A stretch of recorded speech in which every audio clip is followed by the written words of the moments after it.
पास क्या होता है, इलेक्ट्रॉन का चार्ज होता है, और ये कितना है, इसकी एसआई यूनिट क्या होती है चार्ज की, कूलम।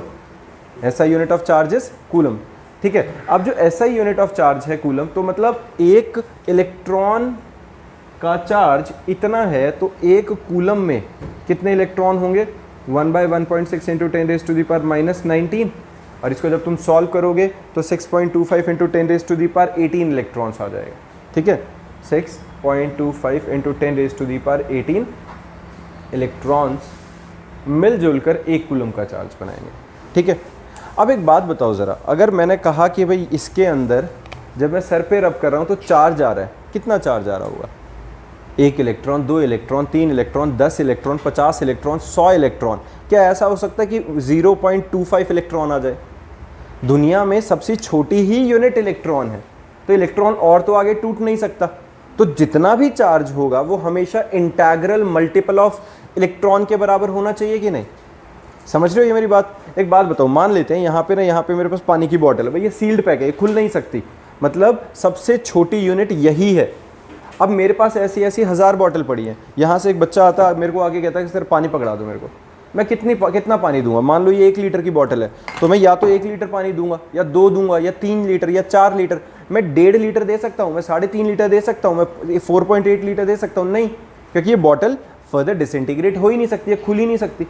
सिमिलरली इलेक्ट्रॉन का केस है, अगर एक ही इलेक्ट्रॉन है वो आगे टूटेगा नहीं, उससे छोटा चार्ज नहीं हो सकता।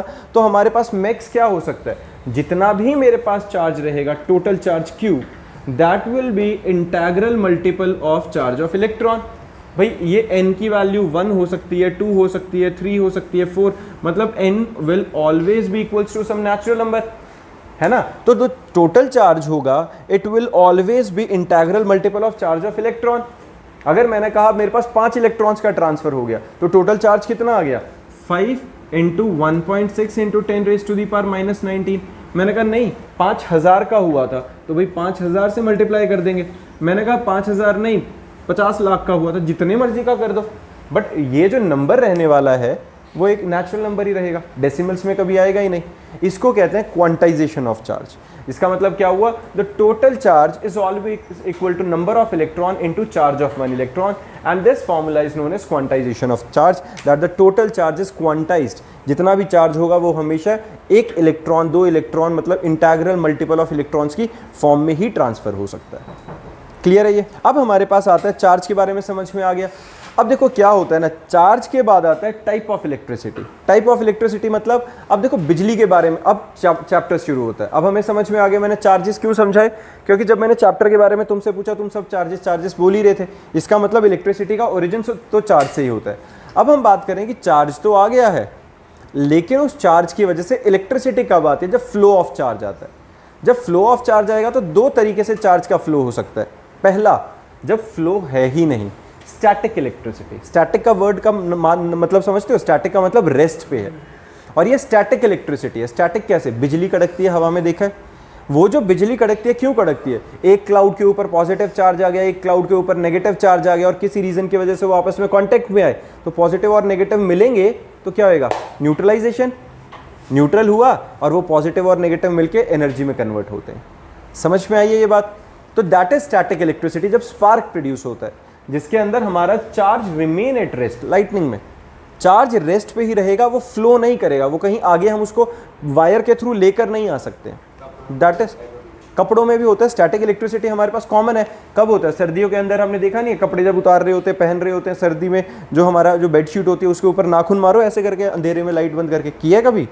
ड्रैकुला का फील आता है, पूरी चमक रही होती है वो, है ना? ज़्यादा उसको करोगे चटर चटर की आवाज़ आती है। क्यों? वो स्टैटिक चार्ज था। स्टैटिक चार्ज जब हमारी बॉडी के और उसके चार्ज के अंदर फर्क था, पॉजिटिव नेगेटिव मिलके वो स्पार्क प्रोड्यूस हो रहे हैं छोटे छोटे, तो न्यूट्रलाइज हो रहा है। वो चार्ज को हम किसी तरीके से फ्लो नहीं करा सकते, दैट इज स्टैटिक इलेक्ट्रिसिटी। लेकिन जो हमारे काम की है वो क्या होती है बच्चा? करंट इलेक्ट्रिसिटी, जिसके बारे में हम पढ़ना चाहते हैं, जिसकी वजह से बिजली के उपकरण, इलेक्ट्रिकल अप्लायंसेस सब कुछ चलता है। इसमें क्या होगा? Charges are in motion which produces current. क्या होता है? Charges are in motion which produces current. तो एक था स्टैटिक जिसमें चार्ज रेस्ट पे था, एक आ गया जिसके अंदर हमारे पास क्या है? करंट इलेक्ट्रिसिटी, जिसमें हमारे पास चार्जेस क्या है? मोशन में है। अब एक बात बताओ, चार्जेस को क्या आफत पड़ी है भाई मोशन में है? ये मेरे पास एक गाड़ी है हॉट व्हील्स वाली, अब ये मैंने इसके ऊपर रखी, ये उधर से उधर जा क्यों नहीं रही है? जानी चाहिए थी ना, क्योंकि सेम लेवल है। जैसे ही मैं इसका लेवल ऊपर करता हूँ तो ये गई कि नहीं उधर? मैं उधर को लेवल कर रहा हूँ तो उधर जा रही है। ये इधर से उधर कब जा रही है? थोड़ी देर में बताता हूँ। ये उधर से उधर कब जा रही है? जब एक जगह पे ग्रेविटेशनल पोटेंशियल एनर्जी ज़्यादा हो गई, तभी जा रही है ना। जब एक जगह पे हाइट ज़्यादा है और एक जगह पे हाइट कम है, तभी ये इधर से इधर फ्लो कर रही है। अगर सेम लेवल पे है तो ये फ्लो करेगी नहीं। बात समझ रहे हो? ये एग्जैक्टली वैसा ही है जैसे पानी की टंकियों के अंदर पानी स्टोर करते हैं। तुम्हें पता है, तुमने कभी सोचा ही है कि पानी की टंकियों को छत पे ही क्यों रख रहे हैं? मोटर चला चला के भरनी पड़ रही है। क्या समझदारी है? नीचे रख लो ना ग्राउंड फ्लोर पे, सीधा आएगा, अपने आप पानी भर जाएगा उसके अंदर। फिर नल चलाएंगे तो पानी नहीं आएगा नलों में। जब हम छत पे पानी की टंकी को रखते हैं तो हम उस पानी को हायर पोटेंशियल एनर्जी पे रख देते हैं। अब मैं घर पे अगर अपना टैप खोलूंगा तो वो हायर पोटेंशियल एनर्जी से लोअर पोटेंशियल एनर्जी की तरफ अपने आप पानी फ्लो करके आएगा। That's the reason behind the flow of charge. Same कहानी है। अब मैं किसी तरीके से अगर मैं इलेक्ट्रिकल पोटेंशियल डिफरेंस क्रिएट कर दूंगा 2 पॉइंट्स में, तो चार्ज फ्लो होके आने लग जाएगा कि नहीं, एक हायर पोटेंशियल से लोअर पोटेंशियल की तरफ। समझ में आई है? चार्ज क्या है? Negative charge. तो मैं negative higher electrode potential create कर दूं और यहां लो नेगेटिव मतलब पॉजिटिव, मैंने यहां पे higher negative electrode potential create किया और यहां पॉजिटिव इलेक्ट्रोड पोटेंशियल क्रिएट किया, तो नेगेटिव से चार्ज अपने आप पॉजिटिव की तरफ टपकने लग जाएगा कि नहीं? होगा कि नहीं? ऐसे जैसे पानी की टंकी वाला एग्जाम्पल है, ये गाड़ी वाला भी मैंने एग्जाम्पल दिया कि अगर मैं पोटेंशियल डिफरेंस क्रिएट करता हूं तो अपने आप ऊपर से चीज़ नीचे आने लग जाती है। तो मैं ऐसे ही अगर इलेक्ट्रिसिटी का पोटेंशियल डिफरेंस क्रिएट कर दूं तो अपने आप पॉजिटिव एक हायर पोटेंशियल से लोअर पोटेंशियल की तरफ चार्ज का फ्लो होना चाहिए कि नहीं? ये बात समझ में आ रही है? जैसे यहाँ पे मैंने ये टैंकी वाला एग्जांपल बना रखा है कि अगर जो हॉरिजॉन्टल लेवल रहेगा तो कभी भी लिक्विड का मूवमेंट होगा ही नहीं जब सेम लेवल पे होगा। लेकिन अगर मैंने इनके अंदर पोटेंशियल डिफरेंस क्रिएट कर दिया तो हायर पोटेंशियल से पानी निकल के अपने आप लोअर पोटेंशियल की तरफ आने लग जाता है। आता है ना? करके देखा हुआ तुमने कभी?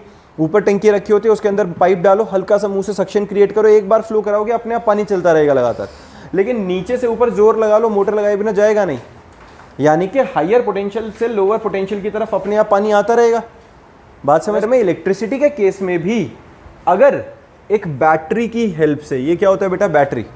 बैटरी समझ में आती है? जो हमारे सेल होते हैं, जो बैटरीज होती हैं, उनके अंदर 2 टर्मिनल्स होते हैं, एक पॉजिटिव टर्मिनल, एक नेगेटिव टर्मिनल। किसी भी सेल को अगर खोल के देखोगे, किसी भी, जैसे अभी मेरे पास ये एसी का सेल है, ठीक है, अगर मैं इसको खोल के दिखाता हूँ रिमोट को, तो ये हमारे पास बैटरी, सबको पता है, इसके अंदर एक ये अलग तरह का टिप होता है। ये देखो, इसमें हमारे पास ये एक अलग तरह की टिप है ना, दिख रही है ना ये वाली, और ये इस तरफ अलग तरीके की टिप है, और इस पे एक तरफ क्या लिखा होता है? पॉजिटिव, और एक तरफ लिखा होता है नेगेटिव। पता है ना तुम्हें? ये वाली एक जो टिप होती है, ये एक पॉजिटिव रहेगी और इस साइड की नेगेटिव रहेगी।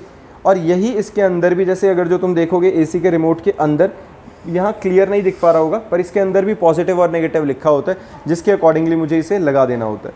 तो यानी कि वहाँ पर भी मैंने पॉजिटिव और नेगेटिव टर्मिनल दे रखे हैं। अब वो पॉजिटिव और नेगेटिव टर्मिनल क्या कर रहे हैं बच्चा?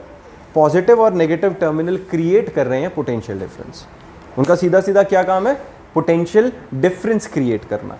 ये जो लंबे वाली डंडी होती है, हमेशा ये बैटरी की रिप्रेजेंटेशन है, सिर्फ हम सिंबॉलिक रिप्रेजेंटेशंस यूज करते हैं। तो ये सिंबल है बैटरी का, इसमें ये पॉजिटिव टर्मिनल को रिप्रेजेंट करता है, छोटे वाला नेगेटिव टर्मिनल को रिप्रेजेंट करता है। जो ये पॉजिटिव टर्मिनल है, मतलब यहाँ पर नेगेटिव चार्ज कम है। जो ये नेगेटिव टर्मिनल है, इसके पास बहुत सारा नेगेटिव चार्ज है, तो जहाँ ज़्यादा है वहाँ से कम नेगेटिव की तरफ चीज़ें आएंगी कि नहीं? तो यहाँ से अपने आप इलेक्ट्रॉन्स निकलकर इसके थ्रू होते हुए यहाँ आएंगे कि नहीं? मैंने पोटेंशियल डिफरेंस क्रिएट किया तो एक तरह से ज़्यादा नेगेटिव इलेक्ट्रॉन में से घूम फिर के पॉजिटिव की तरफ अपने आप इलेक्ट्रॉन्स का फ्लो शुरू होगा। बिल्कुल बात समझ में आ रही है? तो electrons will flow from negative terminal of the battery to the positive terminal of the battery. ये क्लियर है बच्चा? ये तो बड़े वाले को हम क्या कह रहे हैं? पॉजिटिव टर्मिनल, और छोटे वाले को नेगेटिव टर्मिनल। क्लियर है ये? और पॉजिटिव और नेगेटिव के बीच में क्रिएट क्या हुआ है? Electrode potential difference. क्या कहेंगे? नेगेटिव इलेक्ट्रोड और पॉजिटिव इलेक्ट्रोड के बीच में जो डिफरेंस है उसको क्या कहेंगे? Electrode potential difference. And due to the electrode potential difference there will be flow of electrons from negative terminal to positive terminal. Done है? अब अगर ऐसा होता है, ठीक है, इलेक्ट्रॉन्स का फ्लो, लेकिन करंट की डायरेक्शन उल्टी डायरेक्शन में चलती है। दिख रहा है यहाँ पे मैंने लिखा हुआ है कि ये जो जा रहा है, रेड कलर से मैंने इलेक्ट्रॉन्स को मेंशन किया हुआ, ये कहाँ जा रहा है? इस ऐसे। लेकिन करंट कहाँ डाली हुई है मैंने? ऑपोजिट डायरेक्शन में। तो करंट की डायरेक्शन क्या होती है बच्चा? From positive terminal to negative. Clear है? अब ये ऐसा क्यों हो गया? इलेक्ट्रॉन्स की डायरेक्शन के ऑपोजिट डायरेक्शन में होती है करंट। देखो, करंट का फ्लो होना इलेक्ट्रिसिटी जरूर है, करंट का फ्लो होना मतलब चार्ज का फ्लो होना इलेक्ट्रिसिटी जरूर है, लेकिन हमने ये नहीं बोला कि इलेक्ट्रॉन्स की डायरेक्शन में करंट जा रही है। करंट हमेशा इलेक्ट्रॉन्स के ऑपोजिट डायरेक्शन में फ्लो करती है। अब उसका रीजन समझो। हम जब करंट की डायरेक्शन देखते हैं ना, तो इसके लिए एक एग्जांपल समझो। मजदूर खड़े हैं यहाँ बहुत सारे, ठीक है, बहुत सारे बच्चे खड़े हैं, सबके हाथ में तसला है जिसके अंदर हमने मिट्टी डाली हुई है, जिसके अंदर हमने मिट्टी डाली हुई है। अब वहाँ से बहुत सारी मिट्टी आती जा रही है, वो मिट्टी क्या है, नेगेटिव इलेक्ट्रोड पोटेंशियल, जहाँ से बहुत सारी मिट्टी मतलब इलेक्ट्रॉन कॉन्टिन्यूसली वहाँ से आती जा रही है। और यहाँ एक खड्डा है जो कि पॉजिटिव टर्मिनल है, तो मेरे को क्या करना है, यहाँ से मिट्टी उसमें डाल देनी है। अब समझो, जैसे ही मैंने वो मिट्टी उस पॉजिटिव टर्मिनल में डाली, मेरे हाथ खाली हो गए। अब मैं क्या करूँगा, अब मेरे साथ वाला अपनी मिट्टी मुझे दे देगा, इसको इसके साथ वाला दे देगा, तो इसके हाथ खाली, इसके साथ वाला इसे देगा तो इसके हाथ खाली। तो एक बात समझो, जब मैंने अपना इलेक्ट्रॉन यहाँ डाल दिया तो मेरे पास पॉजिटिव बचा था कि नहीं, वो पॉजिटिव हर बार एक एक स्टेप आगे जाता जा रहा है कि नहीं। जब ये यहाँ इसने खड्डे में अपना नेगेटिव चार्ज डाल दिया तो यहाँ पॉजिटिव आ गया, फिर इसने इसको दिया तो यहाँ पॉजिटिव, इसने इसको दिया तो यहाँ पॉजिटिव, तो धीरे धीरे वो पॉजिटिव, बेसिकली जिसे कहते हैं होल क्या होता है, जहाँ पे इलेक्ट्रॉन ट्रैप्ड होता है उस जगह को, तो इलेक्ट्रॉन निकाल दो तो पीछे पॉजिटिव बचता है। दैट फ्लो ऑफ होल और कर्नल, दैट, ये होल और कर्नल एक ही वर्ड है, ये एक स्पॉट होता है जहाँ पर इलेक्ट्रॉन होता है। तो जब इलेक्ट्रॉन निकलेगा तो होल बचेगा, होल मतलब positive, and this will gives the direction of current. Clear है? ये ना मैंने अंडरस्टैंडिंग के लिए बताया बहुत ज़्यादा डिटेल में, अदरवाइज तुमसे कोई बहुत ज़्यादा पूछ नहीं रहा है। मैंने बचा दरवाजा में, ठीक है, ये वाली बात समझ में। Current flows from positive to negative, हमेशा ये याद रखो, electron flows from negative terminal to positive terminal, but the direction of flow of current is from positive terminal to negative. Done है? तो करंट की डायरेक्शन क्या होती है, from negative terminal to positive terminal. अभी बताता हूँ। अब वो करंट में भी दो तरह की करंट है, इलेक्ट्रॉनिक करंट और कन्वेंशनल करंट। इलेक्ट्रॉनिक करंट किसके लिए होती है, इलेक्ट्रॉन्स की डायरेक्शन के अंदर।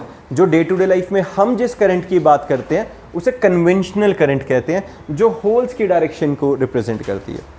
क्लियर है? ये याद रहेगा। कहीं पे अगर तुम सुनते हैं इलेक्ट्रॉनिक करंट क्या होती है, जो direction of flow of electrons को रिप्रेजेंट करती है, लेकिन हम जिसकी बात करते हैं वो होल्स की डायरेक्शन की बात करते होते हैं। इसीलिए इलेक्ट्रॉन की डायरेक्शन के ऑपोजिट डायरेक्शन में जो करंट फ्लो करती है उसे हम कन्वेंशनल करंट कहते हैं, या डे टू डे लाइफ वाली नॉर्मल करंट कहते हैं। And that current flows from positive terminal of the battery to negative terminal. ये वाली बात याद रहेगी अब सबको। अब जो मैं बता रहा हूं क्या हुआ था भाई, इलेक्ट्रॉन्स का फ्लो शुरू क्यों हुआ, क्योंकि वहां पे मैंने इलेक्ट्रॉड पोटेंशियल डिफरेंस क्रिएट किया। तो जब मैंने इलेक्ट्रॉड पोटेंशियल डिफरेंस क्रिएट किया, इसका मतलब मैंने इलेक्ट्रिक पोटेंशियल क्रिएट किया। अब पोटेंशियल का मतलब समझते हो क्या होता है बच्चा, किसी चीज की कैपेसिटी, क्षमता, किसी भी काम करने की, कुछ भी करने की क्षमता को हम कहते हैं ना, मेरे अंदर पोटेंशियल बहुत है, मैं बहुत काम कर सकता हूँ। एनर्जी अलग चीज है, मतलब कह तो सकते हैं क्योंकि एनर्जी की वजह से पोटेंशियल है, बट मैं जब कहता हूं कि मेरे अंदर बहुत पोटेंशियल है, मैं सारे दिन खड़े होकर बोल सकता हूं, तो it is the capability to do something ना। तो इलेक्ट्रिक पोटेंशियल क्या होती है, electric potential at a point in an electric field is defined as the work done in moving a unit positive charge from infinity to that point. मैंने कहा मेरे अंदर बहुत ताकत, बहुत ज्यादा ही ताकत है, इलेक्ट्रिक पोटेंशियल है। अब इलेक्ट्रिक पोटेंशियल है तो इलेक्ट्रिक की भाषा में वर्क डन होना चाहिए ना, मैं ये थोड़ी करूंगा इलेक्ट्रिक वर्क डन, मैं बोल रहा हूँ इलेक्ट्रिक पोटेंशियल और मैं खाना खा रहा हूँ, खाने वाले का बिजली इलेक्ट्रिक पोटेंशियल से क्या लेना देना। तो जब मैंने बात करी मेरे में ग्रेविटेशनल पोटेंशियल बहुत है, मतलब मैं बहुत हाइट पे था। ग्रेविटेशनल पोटेंशियल कब देते हैं, जब किसी चीज को सरफेस से उठा के ऊपर ले जाते हैं, तो ग्रेविटी के रिस्पेक्ट में, अर्थ के सरफेस के रिस्पेक्ट में हुआ। जब मैं इलेक्ट्रिक पोटेंशियल की बात करता हूँ, ग्रेविटेशनल पोटेंशियल कब आई थी, amount of work done in moving this mass from infinity to one point, that is gravitational potential. Electric potential क्या होगी, amount of work done in moving a unit charge. Unit क्यों, standard हमेशा हम किसी एक यूनिट चार्ज को move करने में जितना वर्क डन लगाएंगे। मेरी पोटेंशियल क्या है, it is the amount of work done in moving a unit charge from infinity to that point. ये एक स्टैंडर्ड डेफिनेशंस होती हैं हमेशा पोटेंशियल की। क्या होती है कि किस तरह की क्षमता, किस तरह की कैपेसिटी, किसी यूनिट चार्ज को, किसी एक चार्ज को कहीं अनंत जगह से यहाँ तक लेकर आने में मुझे जितना वर्क डन करना पड़ा, दैट इज पोटेंशियल। समझ रहे हो? जैसे मैं एक और एग्जांपल देता हूँ। आओ भाई साहब पंजा लड़ाएंगे, जल्दी आओ। ये देखो, ये भाई साहब मेरे साथ पंजा लड़ा रहे हैं। अब हम क्या कर रहे हैं, ये जोर लगा रहा है इधर को, ये पॉजिटिव चार्ज है, मेरी फील्ड के अगेंस्ट काम कर रहा है, मैं इसके अगेंस्ट लेके जा रहा हूँ ऐसे। क्या हुआ अब जब मैं अगेंस्ट लेके गया तो कैसे गया, मैं इसकी फील्ड के अगेंस्ट लेके गया, तो ये मेरी पोटेंशियल थी कि नहीं। तो एक पॉइंट से दूसरी पॉइंट तक हाथ को मूव करने में मुझे जितना वर्क डन करना पड़ा, दैट वाज माय पोटेंशियल। और होती तो और ज़्यादा दूर ले जाता इसको खींच के। समझ में आई है? तो पोटेंशियल्स की डेफिनेशन हमेशा हम स्टैंडर्ड फॉर्म में वर्क डन के रिस्पेक्ट में ही लिखते हैं। It is the amount of work done in moving a unit charge from infinity to that point, that is electric potential. Clear बात है ये? अब इलेक्ट्रिक पोटेंशियल डिफरेंस क्या होगा भाई? एक जगह से दूसरी जगह, इन्फिनिटी नहीं, अब यहां पे रखा था चार्ज, यहां से उठा के यहां रखने में मुझे जितना वर्क डन करना पड़ा, तो इस जगह और इस जगह के बीच का पोटेंशियल डिफरेंस आया कि नहीं? क्लियर है ये? अकेला इलेक्ट्रिक पोटेंशियल क्या था? इन्फिनिटी से लेकर आने में जितना वर्क डन था। पोटेंशियल डिफरेंस क्या है? 2 पॉइंट का, एक जगह से दूसरे जगह पर ले जाने में जितना वर्क डन करना पड़ा। किसी बच्चे को परेशानी? ठीक है, तो इसकी डेफिनेशन क्या है? Potential difference is defined as the total amount of work done in moving a unit charge from one point to other. 2 points के बीच में जो लाने में वर्क डन हुआ, that is potential difference. Done है ये क्या? क्लियर है ना? तो पोटेंशियल डिफरेंस को हम रिप्रेजेंट करते हैं V से, and it is equal to work done upon quantity of charge moved. Unit charge है, यूनिट की जगह अगर मैं क्वांटिटी ऑफ चार्ज लिख दूंगा तो उससे डिवाइड करना पड़ेगा। तो V is equal to W by Q. W की यूनिट क्या होती है? जूल, वर्क डन, और Q क्या होता है बेटा? Total charge, that is coulomb. और V क्या होती है? वोल्ट। इलेक्ट्रिक पोटेंशियल की यूनिट क्या होती है बच्चा? SI unit of electric potential is volt, and volt is given by joule per coulomb. Done है? क्लियर है? वर्क डन को मैं और क्या लिख सकता हूँ? वर्क डन का 9th क्लास से हम एक फॉर्मूला करते आ रहे हैं, फोर्स इनटू डिस्प्लेसमेंट। तो मैं उसको force into displacement upon number of electron into charge लिख सकता हूँ कि नहीं? इस फॉर्म में भी मैं बना ही सकता हूँ, फॉर्मूला बनाना हो तो। डन है?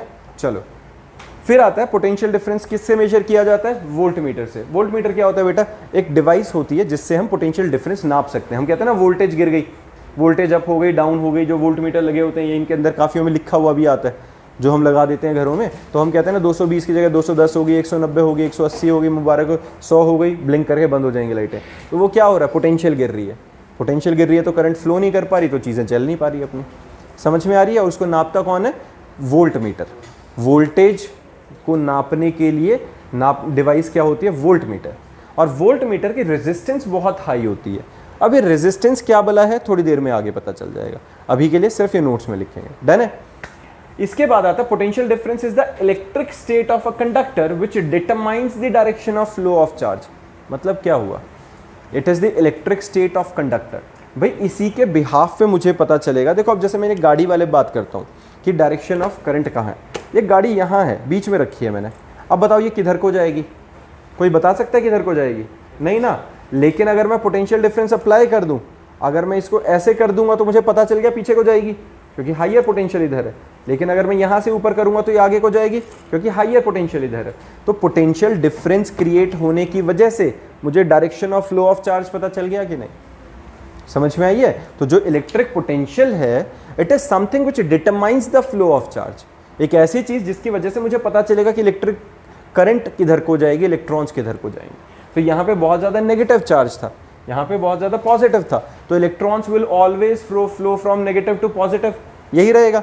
Being negative in charge, they will definitely going to get attracted towards the positive terminal, and thereby there will be flow of electric current from positive to negative, that is in the opposite direction of electrons. किसी को परेशानी इसमें? Done है? तो ये रहेगा excess of electron, lower potential, higher potential जब defect of electrons या lesser number of electron। जिसके पास इलेक्ट्रॉन ज्यादा वो हमेशा क्या कंसीडर किया जाएगा? लोअर पोटेंशियल पर, नेगेटिव चार्ज ज्यादा है। जिसके पास इलेक्ट्रॉन कम मतलब पॉजिटिव ज्यादा, वो हाइयर पोटेंशियल पर होगा। तो करंट हमेशा कहां से कहां जाती है बच्चा? Higher potential to lower potential. Clear है ये बात? डन है? चलो, इसके बाद हमारे पास आता है VA minus VB, that is potential difference between the 2 point. जैसे A और B हमने यही माना हुआ ना, इसकी पोटेंशियल VA, इसकी पोटेंशियल VB। तो जितना ज्यादा पोटेंशियल डिफरेंस होगा उतना इलेक्ट्रॉन्स का फ्लो या इलेक्ट्रिसिटी का फ्लो रहेगा, and it is given by W by Q, that is W is joules, Q is coulomb. तो 1 volt is equal to joule per coulomb. किसी को दिक्कत है इसमें? डन। अब हम बार बार बात कर रहे हैं करंट की। अब करंट क्या है, अब उसको पकड़ते हैं। करंट होता है बच्चा, it is the flow of electric charge या इलेक्ट्रॉन्स। जितनी तेजी से इलेक्ट्रॉन्स मूव करेंगे उतनी तेजी से करंट मूव करेगा ऑपोजिट डायरेक्शन में। यही होगा ना, जितना फटाफट से इलेक्ट्रॉन इधर आते जाएंगे उतना फटाफट से करंट दूसरी साइड में जाता रहेगा कि नहीं?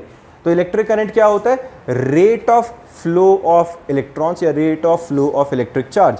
अब रेट ऑफ फ्लो का मतलब क्या होता है? समय के साथ साथ किस रफ्तार से चार्ज फ्लो कर रहा है, that is Q by T। Q क्या है? Amount of charge flowing per second. समझ में आई है बात? ये क्लियर है बच्चा? पक्का सबको?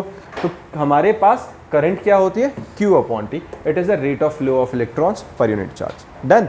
डिफाइन कैसे करें? करंट I, Q हमारा charge, T time, when 1 coulomb of charge flows through any cross section. Cross section समझते हो ना? ये क्रॉस सेक्शन है, जैसे अगर ये कोई कंडक्टर है तो इसका ये क्रॉस सेक्शन है, ये क्रॉस सेक्शन है सामने का एरिया, ये है जैसे, तो इसका ये क्रॉस सेक्शनल एरिया है, समझ रहे हो? तो यहाँ से किसी क्रॉस सेक्शन में से अगर कोई चार्ज फ्लो करेगा किसी कंडक्टर में 1 सेकंड में, अगर 1 कूलम ऑफ चार्ज फ्लो करेगा 1 सेकंड में किसी जगह से, तो हम कहेंगे 1 ampere, 1 ampere amount of electric current flow हो गया। समझ में आइए? When 1 coulomb of charge flows through the conductor through one cross section, through any cross section in 1 second, we say that we have obtained 1 ampere current. Clear है? Ampere क्या होती है? SI unit of electric current. Done है बच्चा? Clear है ये बात? तो 1 एम्पियर क्या हो गया? 1 ampere is equal to 1 coulomb per second, that is coulomb per second, और 1 milli ampere is equal to 10⁻³ ampere. Milli का मतलब 10⁻³ क्लियर है ये बात बच्चे? हाँ जी, किसी को परेशानी इसमें? डन है ना? चलो, अब उसके बाद आती है हमारे पास current is measured by the instrument called ammeter. Voltage को नापने वाला कौन था? वोल्ट को नापने वाला वोल्ट मीटर, एम्पियर को नापने वाला एमीटर। एमीटर की हमेशा लो रेजिस्टेंस होनी चाहिए, वोल्ट मीटर की हाई रेजिस्टेंस, एम्पियर की लो रेजिस्टेंस। अब आती है बात भी, रेजिस्टेंस होती क्या है? रेजिस्टेंस क्या होती है? रेजिस्ट करने की क्षमता। रेजिस्ट समझ रहे हो? कोई मुझे बोल रहा है सर खा लो खा लो खा लो, मैं बोल रहा हूँ नहीं खाना भाई, नहीं खाना, मेरी मर्जी, वो आके फिर जबरदस्ती खिला ही रहे, रिश्तेदारी में होता है जैसे, ठीक है ना, कि खाओ जी, खाना ही खाना है, तो मैं फिर रेजिस्ट कर रहा हूँ भाई, नहीं खाना, मैं भी अपनी जिद पे अड़ गया। तो मैं रेजिस्ट करने की क्षमता, ना करने की क्षमता, किसी चीज़ को अपोज करने की क्षमता, दैट इज रेजिस्टेंस। लेकिन मैं मेन बात कर रहा हूँ इलेक्ट्रिक रेजिस्टेंस की। तो इलेक्ट्रिक रेजिस्टेंस की क्षमता है फ्लो ऑफ चार्ज को रोकना। जो उस कंडक्टर के अंदर से इलेक्ट्रॉन्स का फ्लो है, जो उस इलेक्ट्रिक करंट का फ्लो है, उसको अपोज करना। The obstruction offered to the current by the conductor और the wire is called resistance. It is the ability to resist the flow of charge. समझ में आई है? उस इलेक्ट्रिक करंट को, उस फ्लो ऑफ चार्ज को रेजिस्ट करना, रोकने की क्षमता को हम रेजिस्टेंस कहते हैं। डन है बच्चा? क्लियर है ये वाली बात? अब गुड कंडक्टर और बैड कंडक्टर्स क्या होते हैं भाई? गुड कंडक्टर्स होते हैं जिसकी क्षमता कम होगी, जो अपने अंदर से चार्ज को अच्छे से जाने देंगे, that is good conductor, which allow the flow of electric current through them. मतलब उनकी बहुत लो रेजिस्टेंस रहेगी या फिर ऑलमोस्ट जीरो रेजिस्टेंस रहे।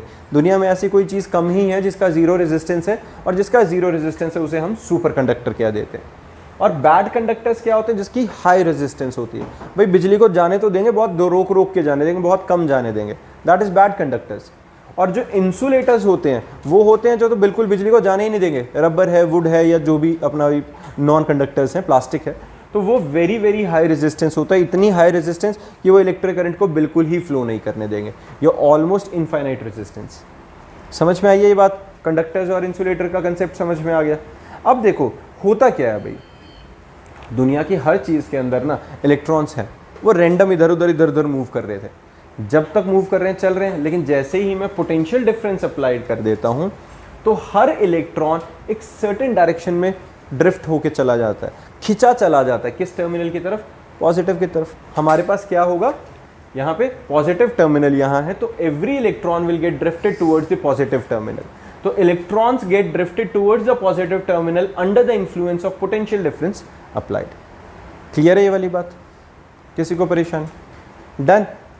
अब आता है ओम्स लॉ। भाई बहुत ज़्यादा इंपॉर्टेंट, तुम्हारे मतलब 10th क्लास का मोस्ट इंपॉर्टेंट लॉ है ये। ओम्स लॉ ने क्या कहा था? According to Ohm's, the at constant temperature, बल्कि ये कहते हैं keeping all the physical conditions constant, मतलब मैं वायर की लेंथ नहीं बदलूंगा, उसको मोटा पतला नहीं करूंगा, क्रॉस सेक्शनल एरिया चेंज नहीं करूंगा, टेम्परेचर चेंज नहीं करूंगा, तो keeping all the physical condition constants, current is directly proportional to potential difference. सीधी बात है, मैंने ज़्यादा पोटेंशियल डिफरेंस क्रिएट किया तो ज़्यादा चार्ज आ गया, कम पोटेंशियल डिफरेंस क्रिएट किया तो कम चार्ज आएगा, है कि नहीं? ये तो सिंपल सी चीज़ है ना। मैं जितना ज़्यादा पोटेंशियल डिफरेंस क्रिएट करूंगा उतना ज़्यादा चार्ज इधर को फ्लो करेगा, कम पोटेंशियल डिफरेंस करूंगा तो धीरे धीरे आएगा तो कम चार्ज फ्लो करेगा, है कि नहीं? ये तो नॉर्मल बात है। तो ये क्या था? Ohm's law. According to Ohm's law at constant temperature the current flowing through the conductor is directly proportional to the potential difference. Directly proportional का मतलब सबको पता है ना, एक चीज बढ़ेगी तो दूसरी भी बढ़ेगी। मैं पोटेंशियल ज्यादा करूंगा तो इलेक्ट्रिक करंट भी ज्यादा होती जाएगी। क्लियर है ये? तो according to Ohm's law electric current is directly proportional to potential difference applied across the ends of the conductor. According to Ohm's law, the current flowing through the conductor is directly proportional to the potential difference across its end, provided physical conditions and temperature of the conductor remains constant. तो इसको mathematically कैसे लिखेंगे? I is proportional to V और V is proportional to I, vice versa है, दोनों ही same है। Proportionality का sign हटाने के लिए कांस्टेंट लगा देते होते हैं, है ना, वो हो गया R। तो V is equal to IR where R is constant called resistance। और इसका जब हम ग्राफ बनाएंगे तो ऐसा ग्राफ बनेगा।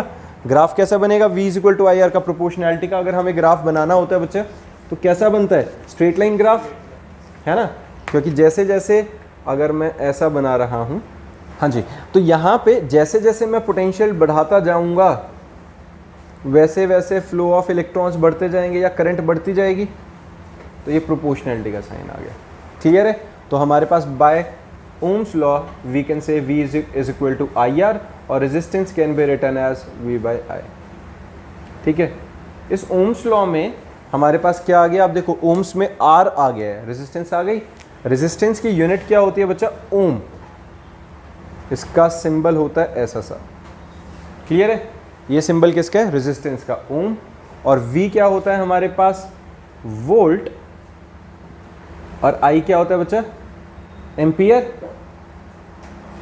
हाँ जी, किसी बच्चे को परेशानी इसमें पता चल गया ना? तो हमारे पास resistance 1 ohm is equal to volt per ampere. तो 1 ohm is equal to volt per ampere. समझ में आ गई बात? ये डन है, that is volt upon ampere. Clear है बच्चा? तो V is equal to I R में अब एक और चीज़ समझो, ये ना क्वेश्चन है तुम्हारे बुक्स में भी है, सैम्पल पेपर CBSE के अंदर भी आए थे लास्ट टू लास्ट ईयर भी। तो यहाँ पे होता क्या है ना, V is equal to I R जब हम लिखते हैं तो यहाँ रेजिस्टेंस को कांस्टेंट मान रहा हूँ मैं लेके चल रहा हूँ कि रेजिस्टेंस कांस्टेंट है उस कंडक्टर की। तो voltage is directly proportional to current, current is directly proportional to potential difference अगर R कांस्टेंट है। लेकिन अगर मैं किसी सिचुएशन में रेजिस्टेंस को वेरिएबल मान लूँ, भाई मैं कुछ ऐसा करता हूँ कि रेजिस्टेंस बदल सकती है, तो उसमें मुझे पोटेंशियल को कांस्टेंट मानना पड़ेगा। तो current is inversely proportional to resistance आ जाता है। समझ में आई है? इन तीनों में से कभी भी दो चीज़ों को रिलेट करोगे तो तीसरी चीज़ को कांस्टेंट लेके चलना पड़ेगा। जैसे V is equal to I R में अगर मैं R को कांस्टेंट लेता हूं तो V और I प्रोपोर्शनल है। अगर इनमें मैं V को कांस्टेंट लेता हूं तो I और R इनवर्सली प्रोपोर्शनल है। डन है? चलो, बाकी है यही 1 ohm is equal to 1 volt per ampere, 1 kilo ohm 10⁻³ Om, mega ohm 10⁻6 ओम। तो नॉर्मल यूनिट्स बनाई है हमने। और एक वर्ड आता है बच्चा कंडक्टेंस। रेजिस्टेंस क्या होती है? करंट को रोकने की क्षमता, दैट इज रेजिस्टेंस। कंडक्टेंस क्या होती है? कंडक्टेंस होती है करंट को जाने देने की क्षमता। रेजिस्टेंस का उल्टा, सीधी बात है। तो ओम इनवर्स होगी, या सीधा ही आता है ओम इनवर्स, या इसकी यूनिट होती है MHO। उल्टा कर दिया बिल्कुल ही। समझ में आई? तो कंडक्टेंस क्या होती है? Inverse of resistance. डन। अब देखो बच्चा, अब आता है रेजिस्टर पे सारा गेम। रेजिस्टेंस किस किस चीज़ पे डिपेंड करेगी? रेजिस्टेंस एक तरह से क्या है? रेजिस्टेंस है करंट को जाने से रोकने की क्षमता। अब मान लो मेरे पास एक पाइप है, यही लगा लो, इसके अंदर से करंट जाएगा। अगर पतली पाइप होगी तो पानी आसानी से जा पाएगा या मोटी पाइप में से आसानी से जा पाएगा? बताओ, पानी ज़्यादा आसानी से किस में से जाएगा? पतली पाइप में से या मोटी पाइप में से? पतली में से आसानी से जाएगा, मोटी में से ज़्यादा आसानी से जाएगा। क्यों? जितनी मोटी पाइप होगी उसको रुकावट नहीं मिल रही है, क्योंकि जितनी पतली पाइप है वो पूरे सरफेस पे से घिस के जा रहा है, पानी ज़्यादा घिस रहा है। मोटी पाइप अगर वो सरफेस पे से घिस भी रहा है तो ज़्यादा वॉल्यूम निकल के जा रही है, ज़्यादा चार्ज फ्लो कर पा रहा है। तो अगर मैं रेजिस्टेंस की बात करूं तो रेजिस्टेंस में हमारे पास क्या फैक्टर्स इफेक्टिंग द रेजिस्टेंस में? Resistance is directly proportional to length of the conductor. जितना कंडक्टर लंबा होता जाएगा उतनी रेजिस्टेंस ज़्यादा आती जाएगी, क्योंकि ज़्यादा देर तक वो उसके साथ, एक तरह से है क्या रेजिस्टेंस? इलेक्ट्रिक फ्रिक्शन जैसी ही बात हो गई ना। चार्ज है वो सरफेस के साथ फ्रिक्शन ज़्यादा करेगा, ज़्यादा लंबे कंडक्टर में से चार्ज फ्लो करेगा तो ज़्यादा देर तक फ्रिक्शन सहना पड़ेगा, तो उतनी रेजिस्टेंस ज़्यादा मिलेगी उसे, है ना, उतनी रेजिस्टेंस ज़्यादा मिलेगी। और जितना मोटा होगा वो कंडक्टर, मतलब उसका एरिया ज़्यादा फैल रखा है, तो उतना फ्रिक्शन कम ऑफर कर पाएगा, क्योंकि उसके अंदर से उतना जितना खोलते जाएंगे उसे उतने में से चार्ज ज़्यादा जा पाएगा। कंडक्टर ज़्यादा लंबा होगा उतनी रेजिस्टेंस को ज़्यादा ऑफर करेगा, लेकिन जितना क्रॉस सेक्शनल एरिया ज़्यादा होगा, जितना मोटी पाइप होती जाएगी उतना वो पानी को कम रोकेगी। जितनी मोटी पाइप होती जाएगी, जितना मोटा कंडक्टर होता जाएगा, क्रॉस सेक्शनल एरिया की बात कर रहा हूँ मैं, ये ए क्या है, क्रॉस सेक्शनल एरिया, जितना क्रॉस सेक्शनल एरिया ज़्यादा होता जाएगा उतनी रेजिस्टेंस कम लगेगी उसे। क्लियर है अब ये? तो resistance is directly proportional to length, inversely proportional to cross sectional area. इकट्ठा करके लिख लेते हैं, R is proportional to L by A. Proportionality का साइन हटाने के लिए कांस्टेंट इंट्रोड्यूस करते हैं, एंड यहाँ पर जो कांस्टेंट होता है इसको कहते हैं रो। इसको कहते हैं बच्चा रो, जो कि रिप्रेजेंट करता है रेजिस्टिविटी और स्पेसिफिक रेजिस्टेंस को। किसको रिप्रेजेंट करता है? रेजिस्टिविटी और स्पेसिफिक रेजिस्टेंस। क्लियर है ये? इसकी यूनिट क्या आएगी? देखो क्रॉस मल्टीप्लाई करते हैं, R into A by L is equal to rho. R क्या होता है बच्चे? ओम। ए क्या होता है? Metre square. लेंथ क्या होता है? मीटर। मीटर से स्क्वायर कटा तो इसकी यूनिट क्या आ गई? ओम मीटर आई कि नहीं? रेजिस्टिविटी की यूनिट क्या आ गई? ओम मीटर। किसी को परेशानी इसमें? डन है ये? समझ में आया? तो ये हमारे पास आ गई है स्पेसिफिक रेजिस्टेंस या रेजिस्टिविटी। अब मैं बार बार इसके लिए रेजिस्टिविटी को स्पेसिफिक रेजिस्टेंस भी क्यों बोल रहा हूँ? देखो बेटा, इस वाले फॉर्मूला पे ध्यान दो। अगर मैं इस फॉर्मूला में या इसमें कोई से में भी L की वैल्यू 1 डाल दूँ और A की वैल्यू भी 1 डाल दूँ, तो L और A अगर 1 1 होंगे तो R और रो इक्वल हो जाएंगे कि नहीं? एक मिनट करना उचित, पॉज करना। तो ये बात समझ में आ गई। अब देखो L और A को अगर मैंने 1 डाल दिया तो A और L को 1 डाला तो रेजिस्टेंस और रेजिस्टिविटी इक्वल होगी कि नहीं? तो रेजिस्टिविटी रेजिस्टेंस के इक्वल कब हुई? जब मैंने कोई स्पेसिफिक कंडीशन लगा दी। क्या कंडीशन लगा दी? कि यूनिट लेंथ और unit cross sectional area. Unit पता है ना तुम्हें किसको कहते हैं? 1 को।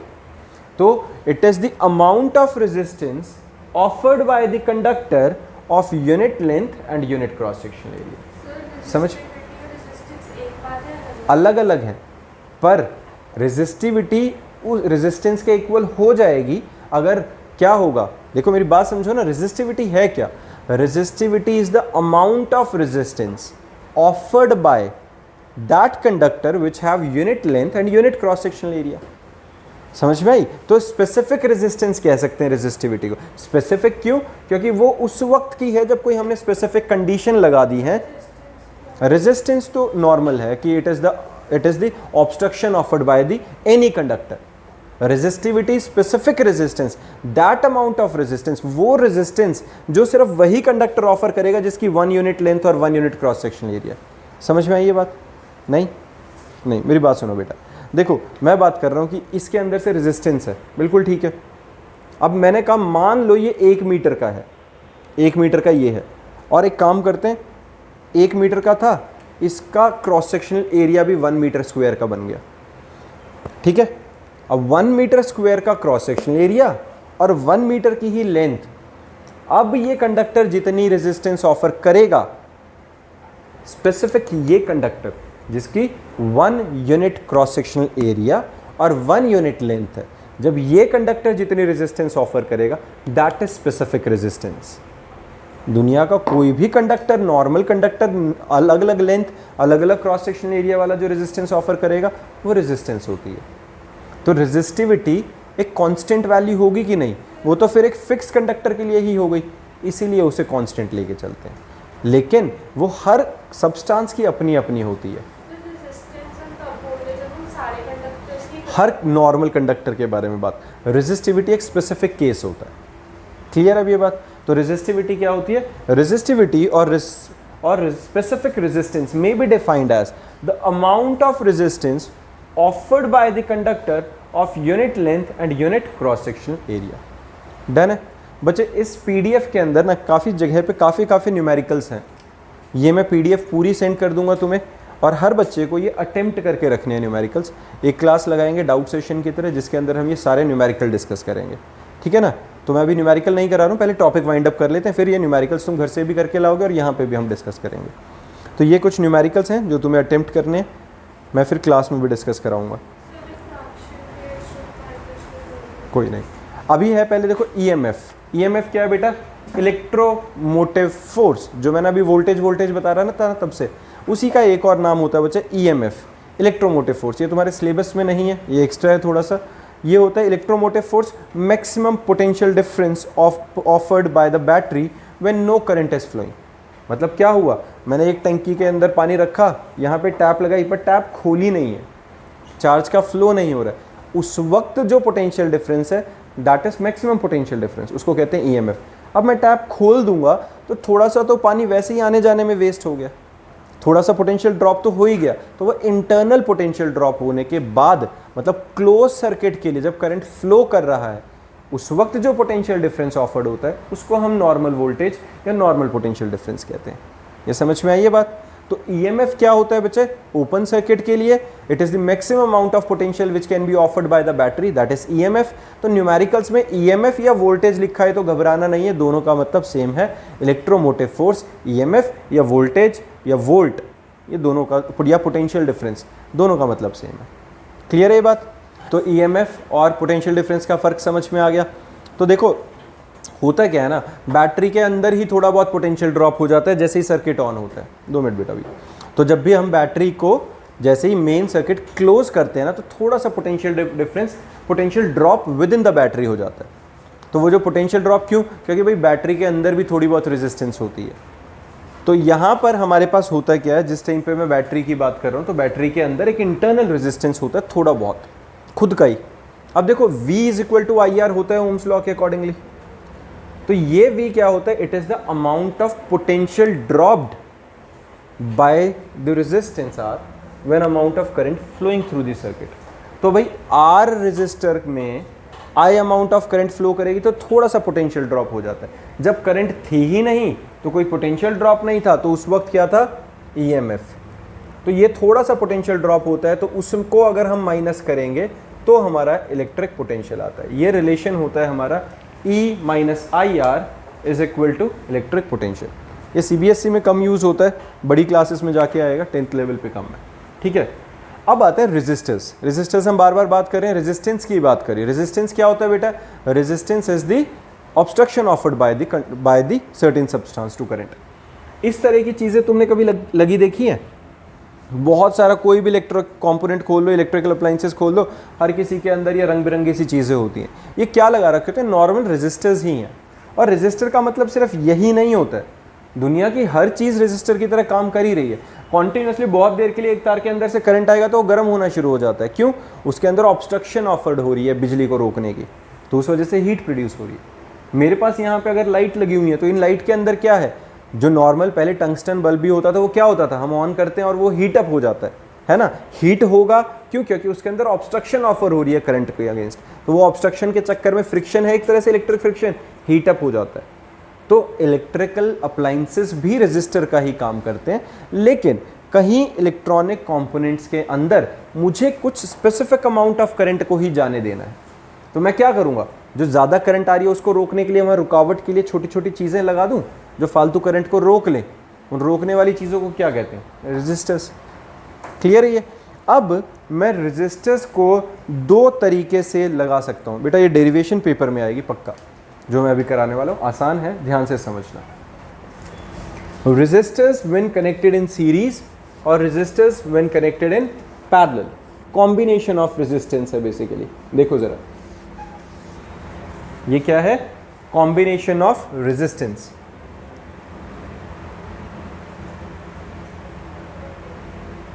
कॉम्बिनेशन ऑफ रेजिस्टर्स, ये साथ के साथ कर लो मेरे। देखो जरा, अब क्या होगा इसमें? देखो रेजिस्टर को हम रिप्रेजेंट कैसे करते हैं बच्चा? ऐसे, ये रेजिस्टर की रिप्रेजेंटेशन होती है। तो सीरीज का मतलब क्या होता है? सीरीज का मतलब है एक रेजिस्टर का स्टार्टिंग पॉइंट, एक एंड पॉइंट, डन।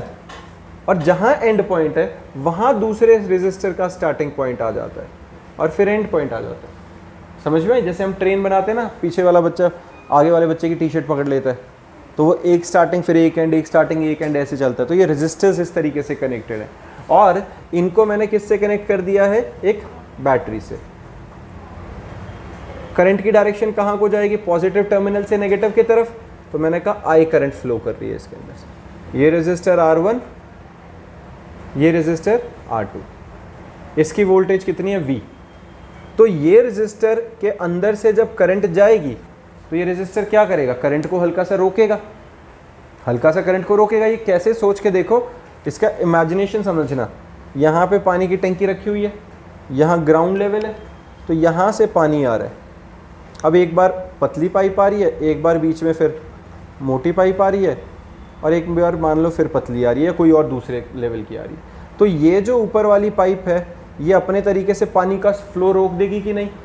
फिर ये अपने ढंग से पानी का फ्लो रोकेगी, ये अपने ढंग से। हर लेवल पे पोटेंशियल ड्रॉप होता आ रहा है कि नहीं? अलग अलग पोटेंशियल आ रहा है। तो यहाँ पर ये अपने लेवल का पोटेंशियल ड्रॉप कराएगा, और ये अपने लेवल का पोटेंशियल ड्रॉप कराएगा, क्योंकि ये जो पानी है, जिसको मैं बार बार पानी क्यों बता रहा हूँ? क्योंकि वो करंट का रिप्रेजेंटेटिव, मतलब एक तरह से वो normal day to day life के साथ में रिलेट करके दिखा रहा हूँ। तो वो करंट जब जाएगी इस रेजिस्टर में से, तो वो V1 का पोटेंशियल ड्रॉप कराएगी, इस रेजिस्टर में से V2 का पोटेंशियल ड्रॉप कराएगी। ये बात समझ में आई है? जब वो करंट फ्लो करेगा बच्चे पहले रेजिस्टर में से, तो ये पहला ही रेजिस्टर थोड़ा बहुत तो करंट को रोक ही देगा, तो अपना पोटेंशियल ड्रॉप करा दिया इसने।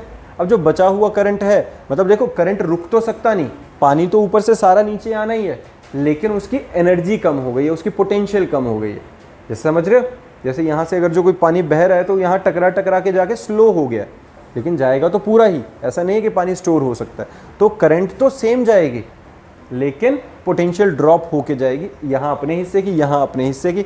नेट पोटेंशियल V रहने वाली है, टोटल पोटेंशियल तो V1 प्लस V2 ही रहने वाली है। अब एक बात बताओ, अगर मैं R1 और R2, ये दो रेजिस्टर्स हैं जो सीरीज में हैं, इनको मैं, ये किसकी बात कर रहा हूँ पहले? सीरीज कॉम्बिनेशन की। तो दो रेजिस्टर जब सीरीज में है, तो इन दोनों का मिला जुला के जो रेजिस्टेंस आता है, कंबाइंड रेजिस्टेंस, उसको हम क्या कहते हैं? रिजल्टेंट रेजिस्टेंस को RS, जो मुझे निकालना है। RS क्या है? Net effective resistance of this series combination, इसलिए RS लिख दिया सीरीज के लिए। अब एक बात देखो, V is equal to IR होता है कि नहीं? तो total voltage must be equals to IRS, और V1 must be equals to IR1, V2 must be equals to IR2, क्योंकि करंट तो सेम ही फ्लो कर रहा है पूरे सर्किट में। सीरीज के अंदर सेम करंट फ्लो करेगा, वोल्टेज अलग अलग ड्रॉप हो जाएगी। क्लियर है ये? सीरीज के अंदर सेम करंट फ्लो करेगा, वोल्टेज अलग अलग ड्रॉप। तो अब ये V1 और V2 की वैल्यू यहाँ डाल दो। V जो है वो क्या है? IRS, V1 IR1, V2 IR2। I common ले लूँ बच्चा मैं, R1 plus R2 is equal to IRS। I से I कट गया, तो RS हमारे पास कितना आ गया? R1 plus R2। कोई परेशानी? समझ में आई?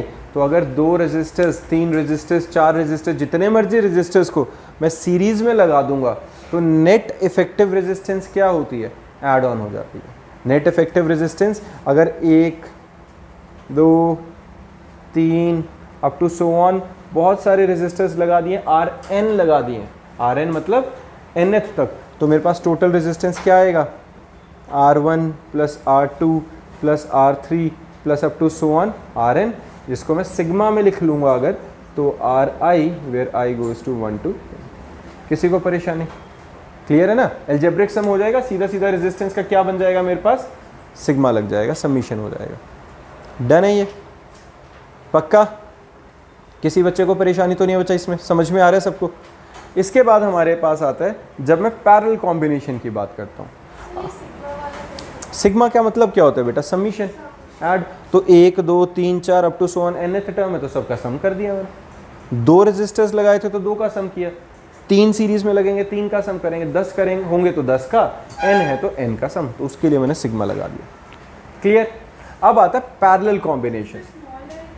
वो तो I goes to 1 to n होता है ना बेटा, I goes to 1 to n। I current नहीं है, आई की वैल्यू है, मतलब R1 की वैल्यू 2 3 4 उनके सिग्मा के लिए लगाते हैं जो आई मतलब आर आई का मतलब R1 R2 R3 R4 up to so on Rn।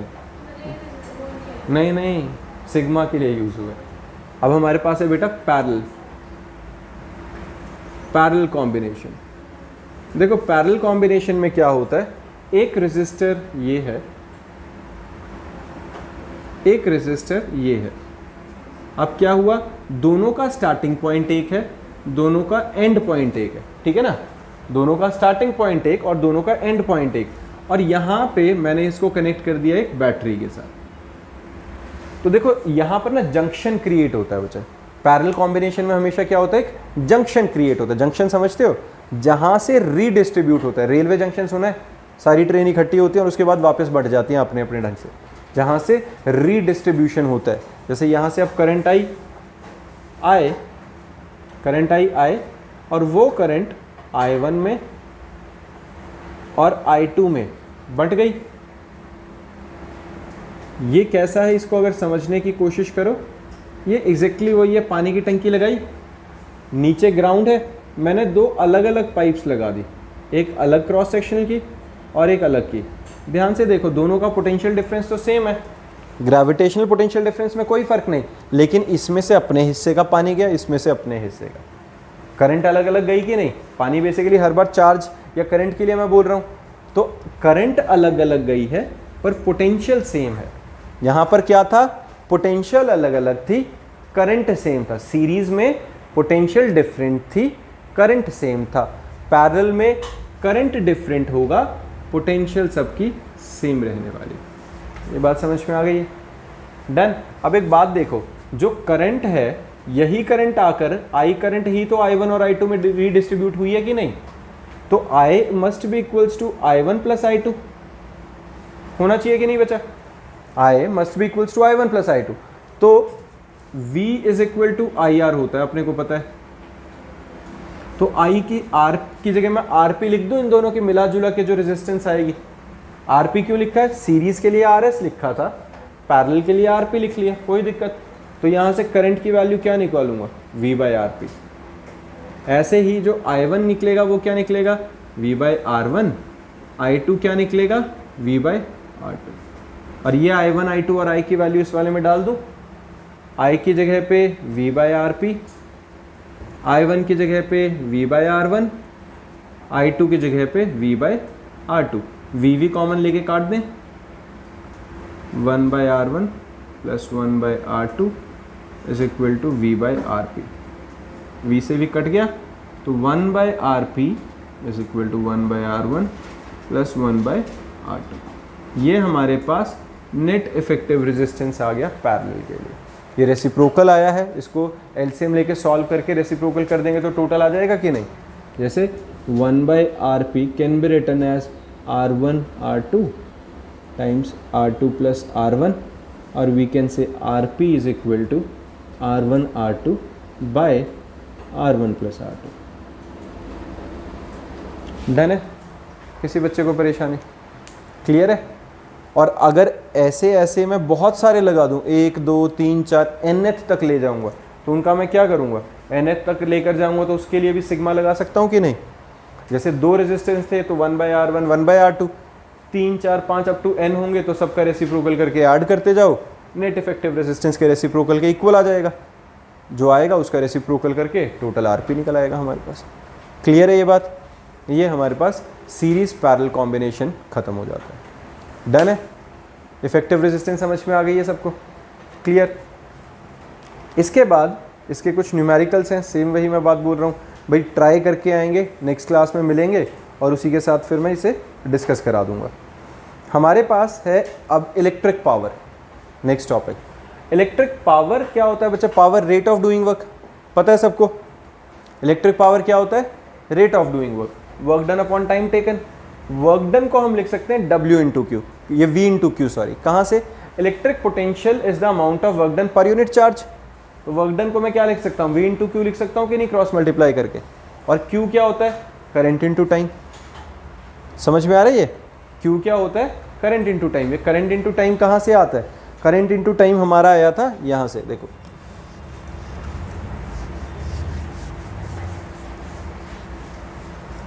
देखो current is equal to charge flowing upon time होता है कि नहीं, rate of flow of charge. तो Q को मैं क्या लिख सकता हूँ, I into T. Electric potential क्या होता है, work done upon time taken, है ना, तो वर्क डन को क्या लिख सकता हूँ, V इंटू टी। पावर क्या होता है, रेट ऑफ डूइंग वर्क, तो रेट ऑफ डूइंग वर्क में W की जगह लिख लूँ V इंटू टी, लिख सकता हूँ कि नहीं, कोई परेशानी है ना।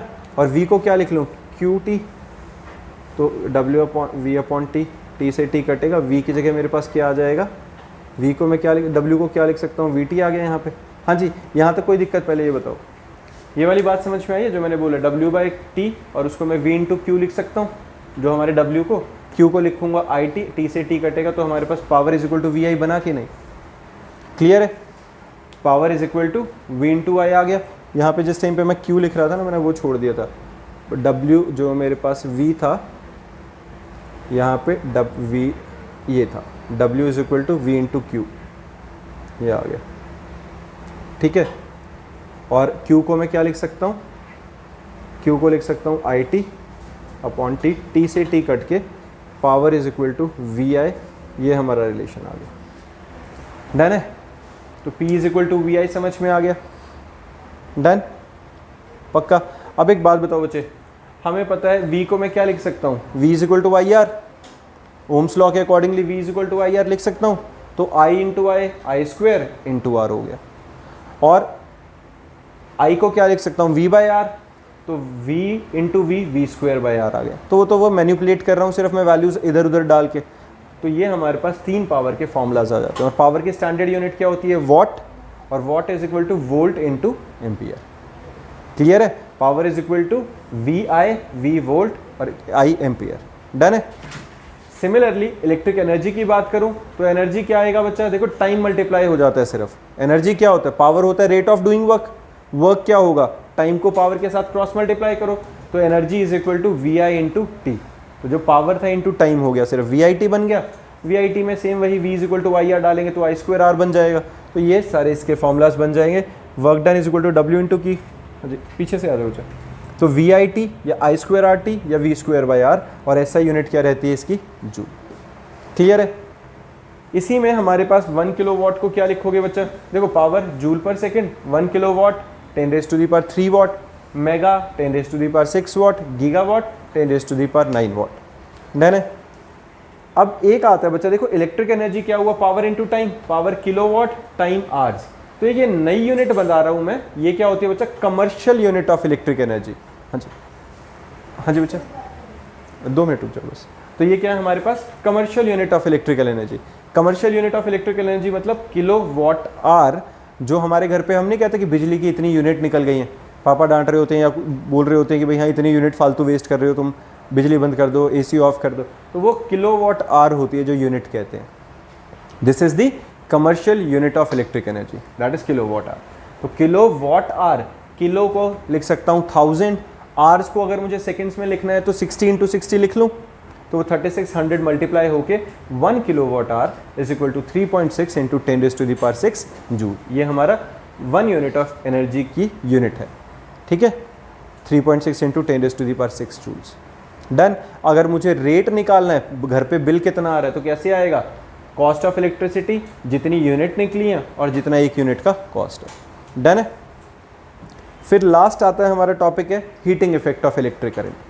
हीटिंग इफेक्ट का मतलब क्या है बच्चे, देखो मैं जैसे बोल रहा था कि वायर गर्म होने लग जाता है ज़्यादा देर के लिए जाए तो, जितनी करंट ज़्यादा जाएगी H is proportional to I square, जितनी रेजिस्टेंस ज़्यादा होगी H is proportional to R, और जितनी ज़्यादा देर के लिए करंट जाती रहेगी तो H is proportional to T।